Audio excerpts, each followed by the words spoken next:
Hello, everyone. I'm just going to hold off on introducing everyone in just a minute, just to let a few more people stagger on in. So we'll introduce and get started here shortly.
Okay, so we'll go ahead and get started. Welcome everyone to the Using Your Voice as a Pathway to Success session of the 2020 virtual Great Lakes Games, where we at GLASA are sad that we weren't able to join together in person, but we're thrilled that you're able to come for this session. We first want to thank all of our wonderful sponsors for this event. Before we begin, I just want to go over a couple housekeeping items. In order to avoid any background noise, all attendees have been muted for the duration of the session. If you do have a question for the panelists, please make sure to use the Q&A button at the bottom or top of your screen. When using your chat function, please make sure to change your message to be sent to all panelists and attendees. Feel free to go ahead and introduce yourself and say where you're from. Without any further ado, I'd like to introduce I'd like to introduce Glenn Mary, the Executive Director over at Move United. Hi, thank you everyone. We're really glad to see you, and we're really excited to be a sponsor of the event this week. And as some of you may be looking at our name for the first time in this context, Move United has emerged from the merger of both Disabled Sports USA and Adaptive Sports USA just about a month ago. So we're really excited. This is one of our first times out in front of the public with it. But I wanted to talk a little bit, quick introduction to today's panel discussion. And when we put this panel together more than a month ago and kind of prior to recent events in America, our focus was on providing key takeaways for athletes on how they can speak up for what they need to be successful as athletes with a disability. The killing of George Floyd, amongst so many other recent public examples of racism and violence in our country, has really redirected the conversation and attention in the United States. And the redirection around Black Lives Matter is an important redirection, and it's something that, as it should be. Move United, as a disability movement, stands against injustice. And in the context of recent events, we expect that today's conversation may take some different twists and turns than we originally thought. And that as we ask you to speak and ask questions around yourself and your experience as an athlete with a disability, some of you are also going to be speaking on behalf of yourself as a person of color with a disability. And we recognize that and we appreciate that. You know, as we came together as Move United, as a movement, it was to force a more inclusive society. And part of that discussion is about how to be more inclusive of Black lives as well. With a plan for real and measurable outcomes as a result of those discussions. And so those discussions and planning have been ongoing, and we expect that in the coming weeks, we'll be able to share what that plan looks like. But we're not going to make a statement without a plan and without kind of the steps forward in doing so. And so today and all the time, we encourage people to have candid discussions and reflections because they make us stronger as a movement and as an organization. And we encourage you to contribute, and we value those contributions today, both from the participants and the panelists. I want to say thank you for being part of the sessions, and I'm looking forward to hearing what you have to say. So thank you. Thanks, Glenn. This is Lily Jagosinski from Move United, and we really appreciate everything that you've started off at saying. And I'm super excited to now introduce our panelists as well. And so we are going to pull up our slides. And again, just welcoming everyone to Using Your Voice as a Pathway to Success. We have some awesome athletes here, esteemed high-level athletes, as well as just different backgrounds and demographics. And so I'd love to introduce Jessica and Michael and Tony. Thank you for being here. And I want to hear a little bit more about you guys as well. Feel free to tell us about what sports you've been involved in, what level of athletics, and a little bit more. So Jessica, I'd like to start off with you. So hi everyone, I'm Jessica. I am from Cedar Rapids, Iowa. I'm currently studying biology at the University of Northern Iowa. I am a lower right leg amputee and I specialize in track, specifically short sprints and discus. I got into the adaptive sports movement when I was around 11 or 12 years old, and I've been in love with it ever since. I did the Rio 2016 games and I'm currently training for the Tokyo 2021 games. Yes, thank you, Jessica, for being here. Michael, I'll turn it over to you. Tell us a little bit about yourself, please. Hi, I'm Michael. I am a senior now in high school. I got started in Nordic and biathlon recently, but Nordic skiing, this will be my 6th season. And I compete at I'm on the development team for US Para Nordic, and I am training for the Beijing Winter Olympics. Awesome. Thank you, Michael. Tony, we'll turn it over to you now. And you are on mute, Tony, so you'll have to unmute yourself. Good morning. Hi, everybody. My name is Tony Dries. I am a Gulf War veteran. I was injured when I was 23, and I was fortunate I kept my leg. And so it wasn't until 2018, when I was 50 years old, I got my leg amputated at the right hip. Since then, I am a gold medalist downhill skier nationally, wheelchair slalom racer, and power lifter. I participate in yoga and most anything. I golf on one leg, I ski on one leg. Anything that is hard, I try it. If it's hard on 2 legs, I try and do it on 1 leg. I'm happy to be here today. Thank you. Yes, thank you, Tony. And I wanted to also mention Kristin Duquette. She was our 4th panelist here today, and she ended up having a family emergency, so she unfortunately isn't here, but we hope to engage her in future Move United programs as well, but we appreciated her efforts to be here. Now I'd like to open up and figure out kind of who's in this room right now. And so I've launched a poll and I'd love for you to tell us who you are. Are you an athlete, a coach, a parent, a program provider, or other? So you'll see a window that's popped up and you can vote, and I'll give you about 30 seconds to get it done.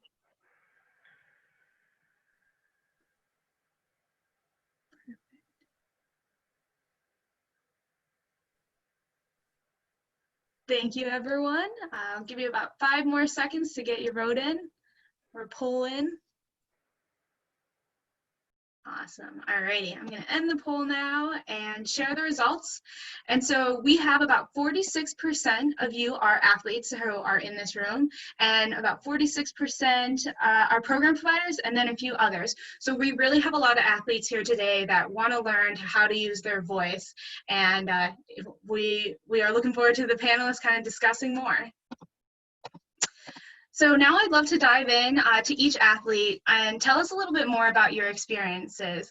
As an athlete with a disability, how have you had to step up and speak up for yourself on whether it's a school program, a community program, or a sports team, and what have you experienced? So Jessica, I'll start with you.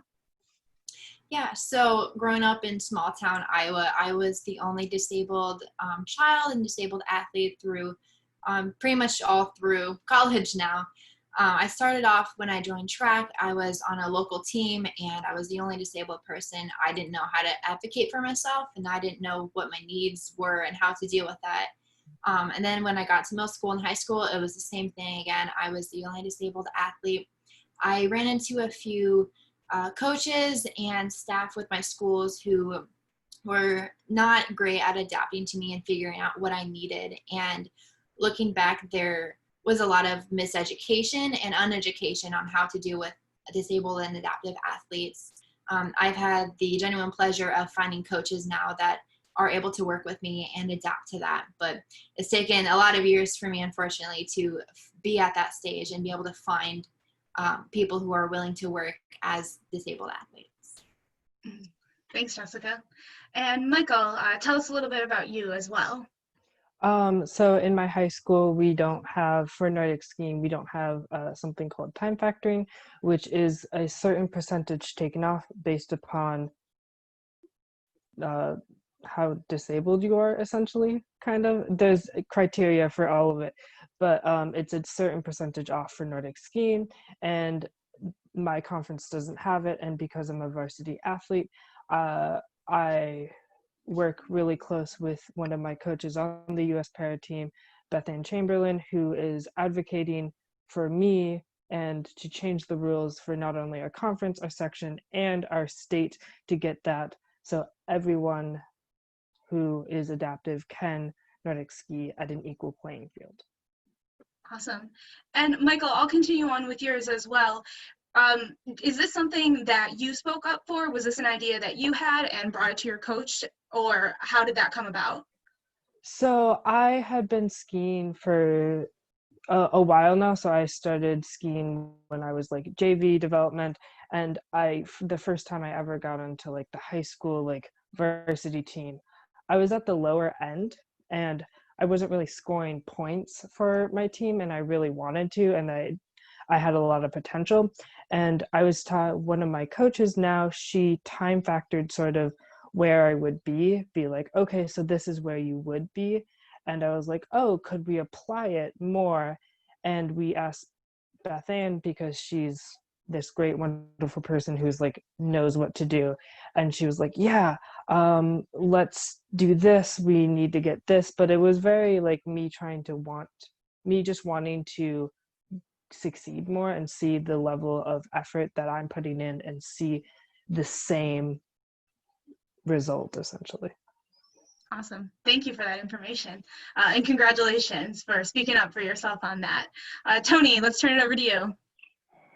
Hi. Yeah, my experience was interesting because at age 50, right, I had to go. Fortunately, I had some veteran organizations that I got linked to directly from my VA. So Ignite Adaptive Skiing, NSCD in Colorado up in Winter Park, Disabled Sports USA, now Move United, they were up there. And so I just really tried to, everything that was referred to me by my VA, I signed up for it. So I did golf lessons, I did archery lessons, I did skiing lessons. I tried to do everything I could. And then from there, the people that I met, the volunteers, the coaches, the staff members, I tried to connect with them and said, hey, like for instance, skiing's my jam, right? So I do downhill skiing on one leg. And so to be a 50-year-old and take ski lessons is a hard thing anyway. Be a 50-year-old take ski lessons with one leg and try someone that's adaptive is a very difficult thing. But then to be a 50-year-old that's a beast mode and out skiing all these ones, I'm being serious, like to have someone that can help coach you at your level, right? To help you so that you're always challenged and that you're not just skiing because it's adaptive skiing, now you're adaptive skiing, congratulations. No, how do you get to be beast mode at this, right? And so that's always been a challenge for me.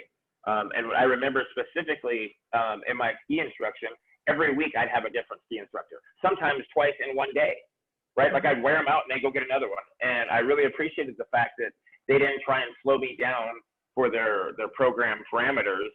Like, oh, we only have XYZ volunteers today. They made phone calls, they did whatever they could, and they got people to help me be able to be coached at my level. And so advocate for yourself, and especially if you're a veteran, seek the pathways that are already out there. Awesome. Thank you, Tony. All right, so now we'll turn it over to a little bit more advice that you guys are giving to athletes that are out there. So what should I do if a program is not meeting my needs? Jessica, what would you suggest to someone? So that second bullet point is exactly what my family and I did.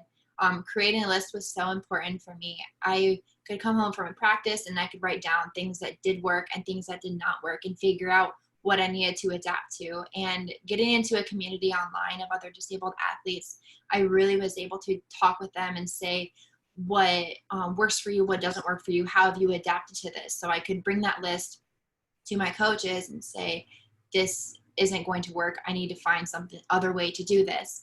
Sometimes they would just say, I need to scrap this entire thing in general. Sometimes I would just need to tweak a certain part of a workout or a certain part of something we were doing. But just having that list made for a much easier communication for them to look at that and just treat that like you would any other hurdle that you would come to for any other athlete. So that really helped communication. And I am someone who hates confrontation. So that was very scary for me to come up to a coach and just tell them that something wasn't going to work. But it is so beneficial to be able to gather that courage to do that and to know that you have that community that helps you, because you shouldn't have to adapt to a program. A program should want to adapt to you as an athlete because you are valued as an athlete. Being disabled does not take away your value as a person in that community.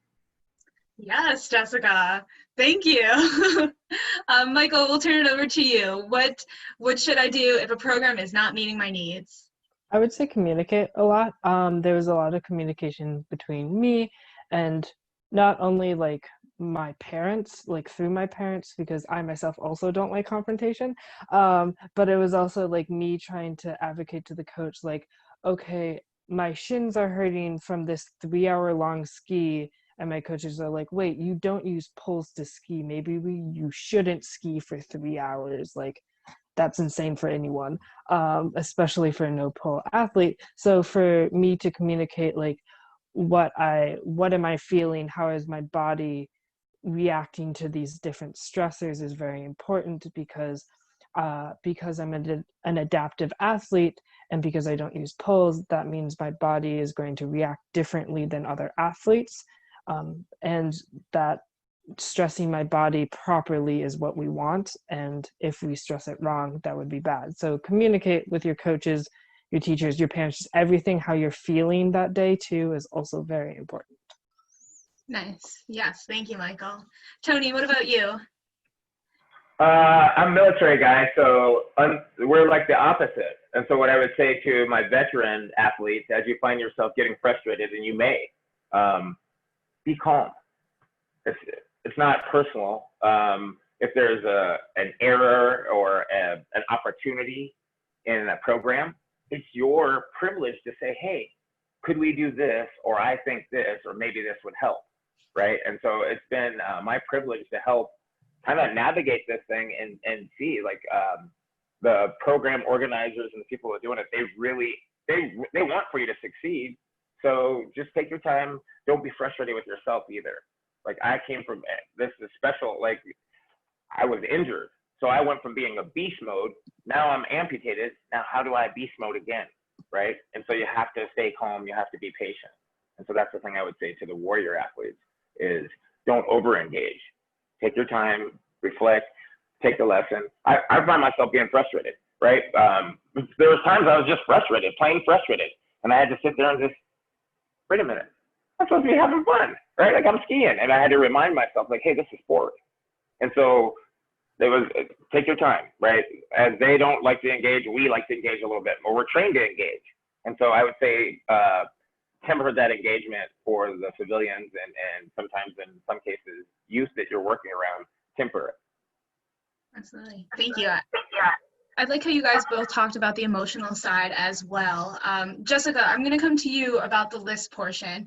As you started to write things down, did you realize that you were getting overwhelmed, or did it really give you the confidence to just go back and say exactly what you needed because it was definitive?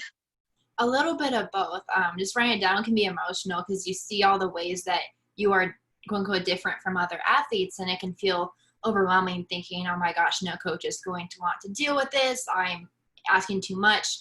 But as you look at that whole list, you start to realize that it's not your responsibility to make your disability something that other people should be comfortable with, that it's okay to have those demands and have those adaptations. So just having that in person, I knew I could just have that physical list and show that to someone. I didn't have to be embarrassed about bringing it up. Awesome. Yes, thank you. All right, now we're going to switch to our next question. What resources can I use to help me? Jessica, we'll start with you. What did you personally use, and what do you suggest other people to use as well? Yeah, the first resource we went to were just online communities, which helped so much. We started finding communities when I was a young child, and then we just continued leaning on those for all of our issues, because you can find so many different disabilities in those communities, and they bring up questions that you sometimes haven't even thought about, but you realize is so pertinent to yourself. So leaning on those communities has been so wonderful. You gain so many great friends and so much insight on that. And it really helps build your confidence as a disabled athlete. And my mom loves law stuff. She's very good at understanding that. So she's really passionate about ADA law and looking into regulations to make sure that our coaches are being held responsible and accountable to things that we need, that they aren't slacking and giving us less than what we legally need or deserve or require in a certain area. Fantastic, thank you. Michael, what about you? What resources did you use or suggest others to use?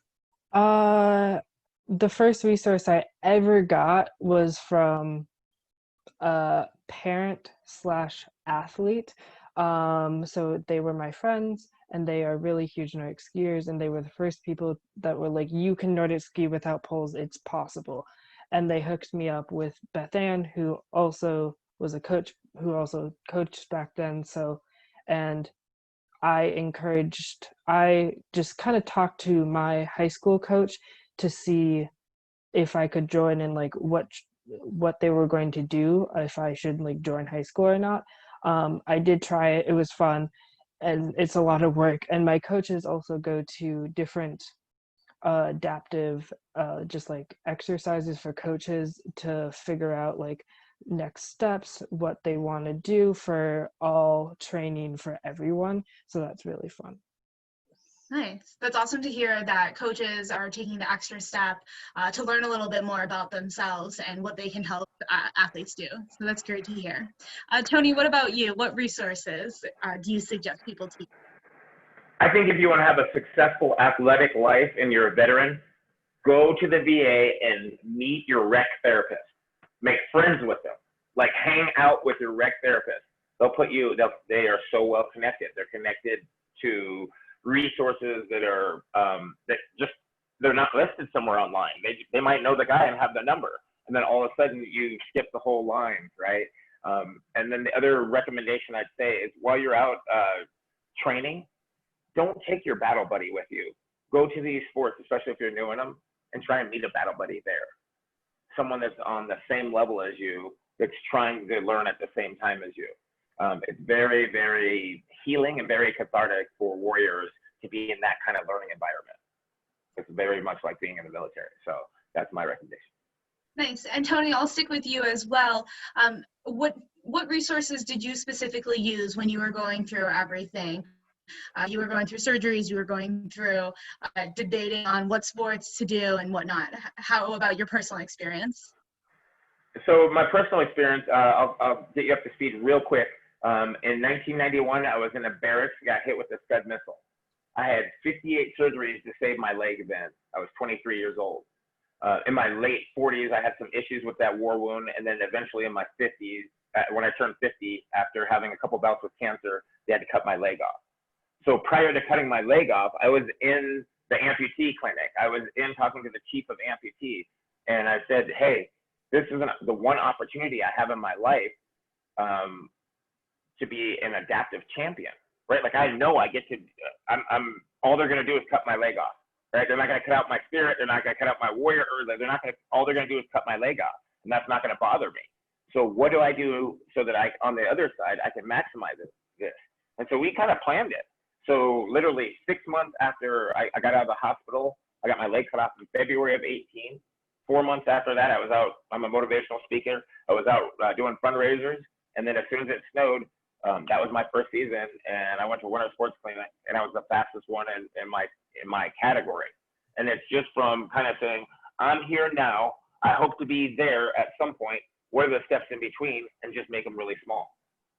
make them really small. And the biggest thing was knowing that the rec therapist was like, you should do this program. That'll help you get there the fastest. Awesome. Thank you. Thank you for that. All right. So what tips and tricks can I use when advocating for myself? Jessica, we'll go to you. Yeah, like I said earlier, and like that first shot says, the notes helps me so much. I'm someone that I forget things if I don't write them down. So having things listed out to remind myself to discuss that and advocate for that, and then leaning on other people, that really helps me calm down and not be frustrated or over anxious about something. If I'm having a rough day with a coach, or if I'm just in a bad coaching scenario in general, being able to lean on my community and my friends and family, that they really help to remind me that it's not my responsibility to make them comfortable with me, that I'm disabled. I don't have to be ashamed of that, and I don't have to make my coaches feel indifferent about that. So really leaning on other people helps me so much, and hearing how they can advocate for themselves and just find the different ways to do that has been really helpful.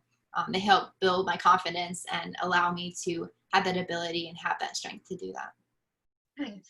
And Jessica, did you bring anyone else with you when you started talking to your coach? Were your parents involved? Did you have other athletes or teammates that also were able to kind of support you when you were physically in that conversation? Yeah, so back starting in middle school and high school, my parents, specifically my mom, would be there to help advocate for me. As another adult in the room, that would help her make sure that I didn't get away with less than what I needed or deserved.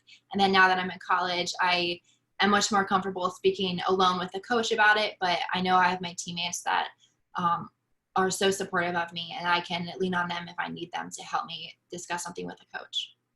Nice. Thank you. Michael, what about you? What tips and tricks can I use to advocate for myself? I would say, so I work out like every single day, and if I don't work out, I like rest. I would say writing down everything, as Jessica said, like the good, the bad, even just like, oh, I drink, I don't think I should drink 3 cups of water in the morning. I should do 2, like things like that, just to see like in a week where you are, what's working, what's not. Also being like positive is another one that I do a lot. Like being like, yes, I can do this. I want to do this, and I can succeed, even if I fall, I know I will get up. Falling is fine, wounds will heal. And then also I know that my teammates and my coaches, and I have a great network that supports me. And if I do run into something that I can't really advocate for myself, I know that I can turn to someone who can help me. Nice. Thank you. Tony, what about you? What tips and tricks can I use, and what do you personally use when you're advocating for yourself? Like Michael and Jessica said, you got to journal. If you're an athlete, you got to have a journal, right? You got to have a journal. It can be video, it can be written, it can be voice, but you got to know where you started. Otherwise, you don't know if you made improvements or not. And then the thing about the battle buddy. So if my battle buddy is having a personality issue or is not communicating because with a coach or someone because they're so close to it, I can suggest my observation. Hey, you guys, does it make sense if we blah, blah, blah, right? Or from what I see is this and this, and just interject. And I expect that the point of having a battle buddy is that they could advocate for me. Because if there's a communication error, that means that the coach and the athlete might be locked into it, right? And they're communicating the best they know how for each other. Someone else may say, hey, you guys, why don't you try this as a method? Or why don't I see this? And accepting that we're all part of the team. So. Absolutely. And Tony, you actually do professional speaking for a living. What kind of nerves do you experience when you're getting up there? And crowds may be different than a one-on-one meeting, but what would you suggest to someone who is feeling a little bit anxious and they're about to step into that meeting or presentation? If you're going to have a meeting, the first thing I would say is write notes, because like Jessica said, what happens is when you're under duress, your fight or flight, your sympathetic nervous system kicks up and your fight or flight kicks up, and you get so much like this. So the other thing I would say is make sure that you relax use good posture, take a couple of deep breaths, and then take a sip of water before you speak because it actually cools down your brain a little bit. Be calm, take a couple of deep breaths, and then work off notes, not emotion. Before you go in to speak to anyone, make sure you work through your emotions out in the car or out somewhere else. When you go to a meeting, you're a professional. You're advocating for yourself. You're your own agent. Act as if, be professional. Awesome, thank you. I'll take some personal tips from you for my next couple presentations, and I'll make sure I'll have a glass of water. So thank you for that information. Now what I'd love to do is transition over to the Q&A portion of this. And we have some questions that have come in. So I'm going to just direct those to you guys unless they're general. But my first question is, when you're advocating for yourself, how much information do you share about your disabilities? Or does sharing this information depend on the circumstance? So we'll change it up a little bit, and let's go to Michael. How much information do you share about your disabilities? I would say how comfortable you are, depending on the situation. I myself am very comfortable with my disability, and I express that a lot, and I talk to my coaches or whatever the situation is, and I tell them the full capabilities that I can do, and that helps. But in some circumstances I may not, just depending on what it is. Definitely, that makes sense. Tony, what about you? I try hard not to brag, right? It's like that. And I want warriors to know that we have the opportunity to show people that a disability is not a disadvantage. So I go around like a beast mode all the time. When you see me, I'm flexing. You know I'm older than most people's dads we're talking to right now. And I'm going around and I'm jumping off stuff and skiing off stuff. I get to represent this way. I represented my country in uniform, and now I get to represent it as an athlete, as a warrior, as a champion. And so, yeah, I don't wear prosthesis for that reason. I want you to see I'm one-legged before I kick your butt. I want people to know that most disabilities are actually not our bodies. They're right between these 6 inches. And so if you, like Michael said earlier about positive attitude, with your attitude, what you say that you can or cannot do is absolutely the truth. And I get to share that with my life. So yeah, I start with that. Nice. I try not to brag on it. Yeah, I try not to brag on them. Thank you, Tony. Jessica, what about you? How much information do you share about your disability, and how does that affect the advocating situation? Yeah, I think it just depends on the situation. Personally, I don't have many issues just discussing my disability, but I don't go out of my way to talk about it. But when I'm discussing that with a coach, I try to add in as much information that might be necessary, especially because disability is so unique to each person. You can have the same type of disability on each person, but everyone has different challenges. So I try to make sure that I relay that on to my coaches and let them know that, my teammate might not have issues with temperature, and she has the same disability as I, but I have neurological issues that are different than that. So I try to be open with as much as is necessary. There's some things that maybe it's just personal to you that you don't seem to think that they need to know, and that's totally fine. You do not owe it to anyone to discuss something you're not comfortable with, but just know that you should relay on as much as you can to them, because you know your body and they don't. Absolutely. And this is something that I think a lot of people struggle with, is they see someone or they have an athlete and they don't know how to proceed. And what would you say to people who are curious but are just too afraid to ask, whether it's how do I accommodate for you, or what is your disability? I want to learn more, but I don't want to offend you. Michael, what would you say to that, and how would you navigate that situation? This has actually happened to me. Coincidentally, my coach has come up to me, and we had a previous conversation about my disability and just kind of like the needs I want and where I need to go. But he was like, I don't know how to ask, because we've had a couple parents and other people part of this club being like, who is Michael? How do I describe him? Like, I know he has a disability, but like, which one is he? Like, kind of like trying to describe it. And so I just kind of was like, I have a upper limb difference, essentially, of like no hands, no fingers, quote unquote.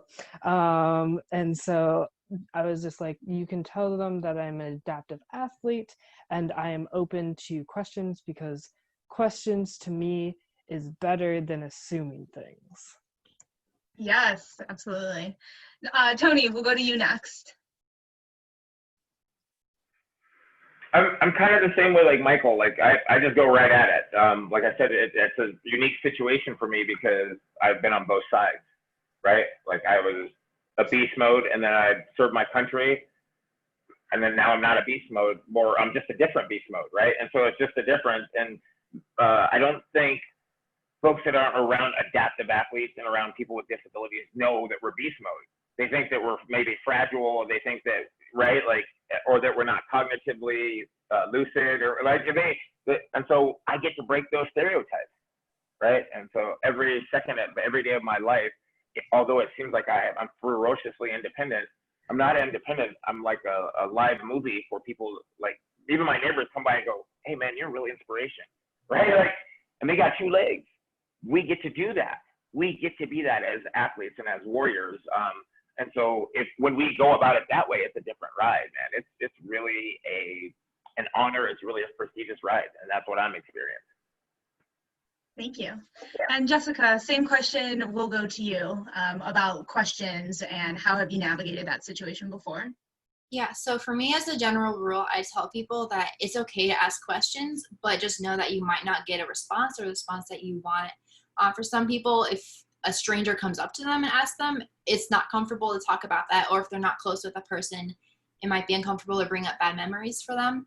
Personally, for most days, I'm comfortable discussing this, and I would rather educate them than anything. But my teammates know that there sometimes are just lines that you don't want to cross at certain times, or you need to be cautious about that. But like Michael said, I would rather them discuss that with me than assume things, because disability is not universal, and I would love to discuss things on my specific situation as much as I can. Absolutely. Thank you, guys. And Tony, did you have something to add? Yeah, and may I also throw in, especially for warriors, go easy approaching people in wheelchairs from behind and touching them.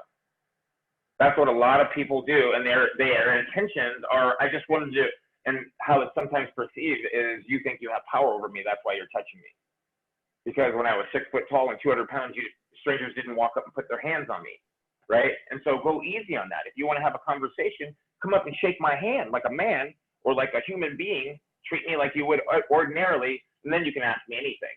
If you come up and lean down and touch me, and I don't know you, and you're putting your hands on me like you have pity for me, that doesn't often work, especially for the warriors out there, right?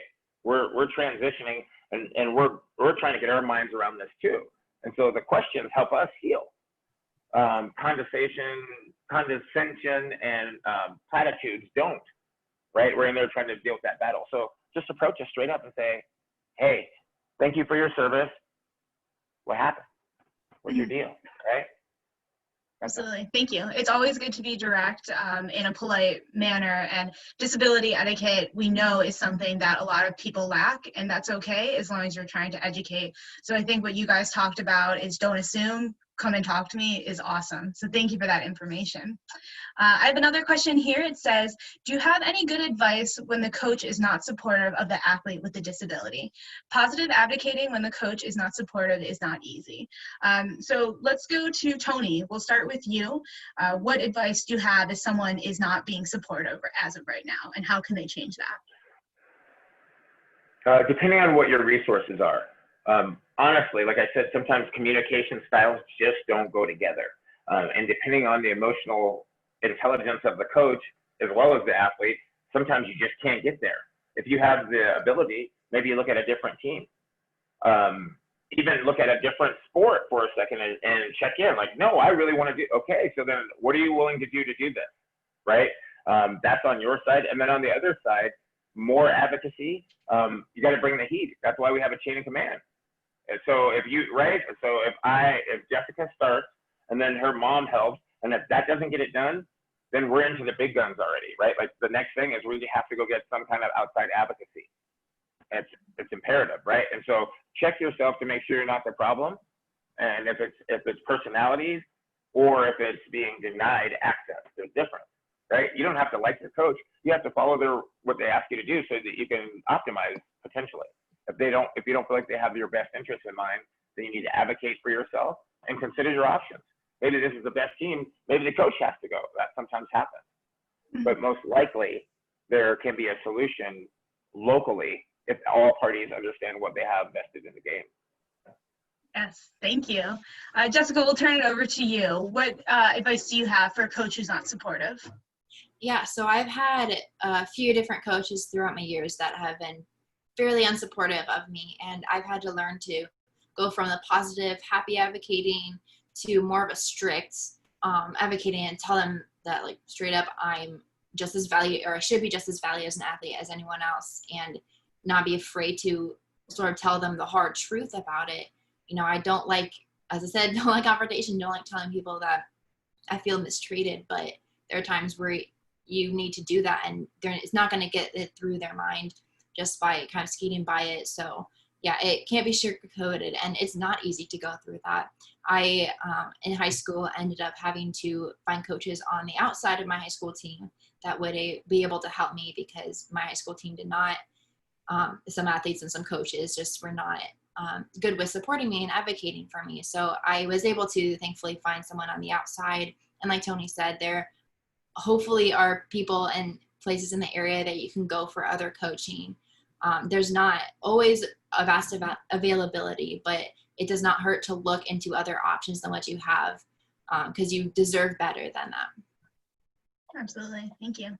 Michael, turning over to you, what advice do you have for someone who is not supportive? I would say find support somewhere else. As Tony and Jessica has mentioned, look outside of where you are, of anywhere, like even just asking a parent of your best friend who also does the sport, like ask for help from them, ask your best friend, like just advocate for yourself and try to find a way around it. And Yeah, thank you. And we have an awesome membership network for Move United, and we are now over, I think, 155 chapters. We're bringing in new people, bringing in new members, and that's a perfect opportunity. If you are struggling to find somewhere or find someone that isn't knowledgeable and isn't supportive, that membership network right there is a great resource, and we'd encourage you guys to check it out. We all know that you guys know about it, obviously, as panelists, but as attendees, that's a perfect place to start if you need help. I had a question about role models. What type of role models do you guys currently have, whether it's sport specific or general? And Tony, we'll start with you.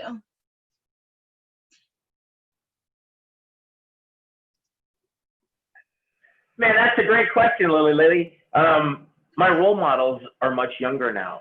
I'm at an age where I'm intentionally, since the day I've been injured, I knew that I got to be, since the day I earned this Purple Heart, I knew that I was, like, life's going to be different for me. So from now on, I knew that everything that I did could be viewed by the public or viewed by someone. That's what a hero did. And so from that day, I started inspiring other people.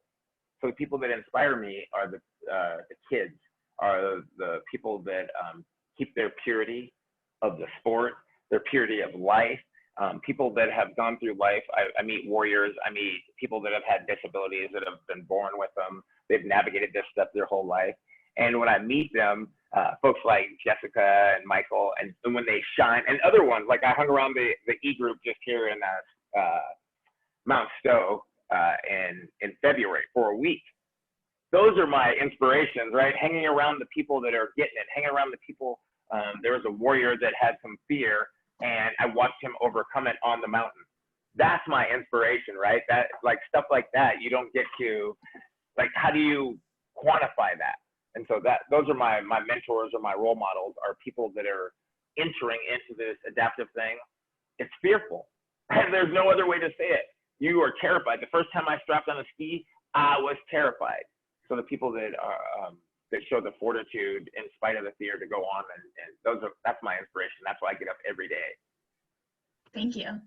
Jessica, what about you? Who are your role models? My role models my whole life have always been my sisters. I am the middle of 3 girls, so grew up with me. with my disability, and they were right alongside me with everything I've dealt with, and they truly were my first advocates. My parents have so many stories of them advocating for me on the playground when we were playing as kids and dealing with questions and everything. So seeing how people can help me even when they're not in that situation, you know, they had both their legs, they were never disabled, but they could empathize with my situation and they fought for me even though they didn't have to. So seeing that really put a perspective on the world, knowing that there were people that would help me even if they didn't understand my situation. So I always look up to them and really try to guide my life off of them, knowing that they could advocate for someone, and I try to do the same with other people. Thank you. Michael, what about you? Who are your role models currently? One of my role models is the one who she got me into Nordic skiing actually, and her family is amazing and we're still really good friends. And she was the one who was like, it is possible, you don't have to ski with poles. She really wanted me to try it, and having that like positive attitude and basically just saying like, we can work through this, don't worry, like even though the coach didn't give us a workout or this may be too hard, let's try something else. Like I was trying to find a loophole for me to see if I can do it, and then also supporting me along this journey of making it to different competitions and training harder. Thank you. All right, and my final question here, in regard to advocating for yourself, what would you recommend to individuals? Would you recommend an in-person meeting, more of a paper trail via email? How would you navigate that situation, and what is the best opportunity, or is it a combination of both? And Michael, we'll actually start with you. I think it's a combination of both, depending on the circumstance. If they're in a different state, maybe it might be a little harder to be in person, but it's what you feel comfortable with and also what the other person feels comfortable with, and the time also and place. Nice, thank you. Jessica, what about you? I know you said you are not a component of confrontation, so is a paper trail a little bit better via email? They're definitely my more comfortable areas, but I try really hard to do in person when I can, because it's easier to treat someone well if they're in front of you and an actual person. So seeing that and just being eye to eye helps them feel more comfortable with you as a person. It helps you feel more comfortable with knowing that I am a person and I deserve this. So I'm very much more comfortable writing emails about it, but if I can, I try really hard to be in-person advocate. Awesome, thank you. And Tony, what about you? You know, I prefer in person, right? You miss those nuances, and those, our communication is actually 80% nonverbal. And so you miss those little things, people's emotions, their faces, how they squint, how they receive something you said. Maybe you might bring something to someone's attention and see that, oh, they really didn't know. Or you can see that you did know. So why are we doing it, right? And then in the cases now, because of COVID and other things, if you have to write an email, accompany video with it. If somebody sees it, you can't stop what they saw, right? You can, and in fact, you can actually guide it with what you wrote. Or you might notice in this video, you might see how that, right? And then people will see your point that way. Or do, like we're doing, a virtual, because of the 80%, right, the body language. But in those cases, make sure you write your notes. Yeah, absolutely. Thank you, Tony. All right, so we are going to transition out of the Q&A portion now. Thank you for everyone who submitted questions. We appreciate all your great answers and things that you're proposing to the group. So I just wanted to do some summary slides, and panelists, feel free to tune in as well if we missed anything or you want to add anything. But for do's, athletes should write down what you need. We've all talked about it. It helps us organize our thoughts and it helps us stay clear and concise. Research solutions, whether it's using your coaches, your parents, your teachers, ask them what they suggest and what they've experienced, and then figure out, can the ADA or Americans with Disabilities Act support those? So you'll find those solutions in that way. And then communicate your needs. A lot of us had said that we want to have conversations in person. We can feel that emotion, and we can really just have more of common conversation together. So schedule that time to discuss those solutions. And Jessica and Michael and Tony, you had all said if you need to bring in other people to support you, especially if you are a young athlete and you're not getting what you need, then bring in your parents, bring in other coaches. But definitely stay determined and don't give up. Jessica, you had mentioned that you've had to go through a few different coaches, unfortunately, but you went on to the Paralympics and you were clearly successful, so you kept on it, and that's what we encourage you to do. For don'ts, don't get frustrated. It's understandable that not everyone is going to be knowledgeable about your disability, about the accommodations that you can make, that they can make. So just stay calm and know that there is a solution at some point in time. If you need to bring other people in, then that's fine too. It's probably very easy to blame everyone, but it may only be just one person that's your barrier, or it may just be that they don't know what they need to do. So it's not just everyone else's fault. You can make a solution and find how to kind of successfully get everything done. And don't give up. Continue to push through and persevere. So what should someone do next? If their programs are not meeting their needs, what do I need to do? Think about your current programs, write down what you need, communicate what you need, whether it's with the teachers and parents and coaches, find those solutions, and then plan that time. Go ahead. Now is actually a perfect time for quarantine. A lot of people are at their computers all day, and so start kind of formulating your thoughts, and when people are able to return to play, then hopefully those programs will be successful, they'll be inclusive. So thank you to everyone and all your information. I encourage you all to go follow them on social media or check out a website. We have Jessica and Michael and Tony's social media handles on there, and we want you guys to have as many followers as possible. You're all great advocates, and we really appreciate you being on here today. Lastly, if you haven't already checked out Move United's Adapt at Home page, you can find it at www.moveunitedsport.org. We have a lot of programs on there. It's sport-specific things, training, education, and things are happening live, as well as they're saved for on demand. So if you're bored at home, if you want to have that community where you're working out live with other people in meetings, we encourage you to go on there. We encourage you to then tag us on social media at Move United Sport and use the hashtag Adapt at Home to show us how you're moving. It's a great opportunity to stay involved and stay connected, and we'd love to see you all. At this point in time, I'm actually going to turn it over to Great Lakes Adaptive Sports Association. Thank you, panelists, for being here, as well as thank you for GLASA for including us in the GLASA Games. We're honored to be here, and you guys had such great information. I'm going to even take some of your own tips and tricks and apply it to my life as well. So thank you. And Michaela, if you are here as well, you can hop back in, and I know you're going to wrap us up a little bit. Thank you so much, Lily and Jessica and Michael and Tony, for that wonderful insight into how we can advocate for ourselves and for our athletes. But thank you all for tuning in for today's session. We do have two more, one at 4 p.m. Central, which is an injured military fitness challenge, which all are welcome, as well as a 6 p.m. Central social. We do have sessions going throughout Saturday and Sunday if you're able to tune in. Thank you, everyone, and have a wonderful rest of your day and weekend. Thank you. Thank you, guys. Thanks for being here.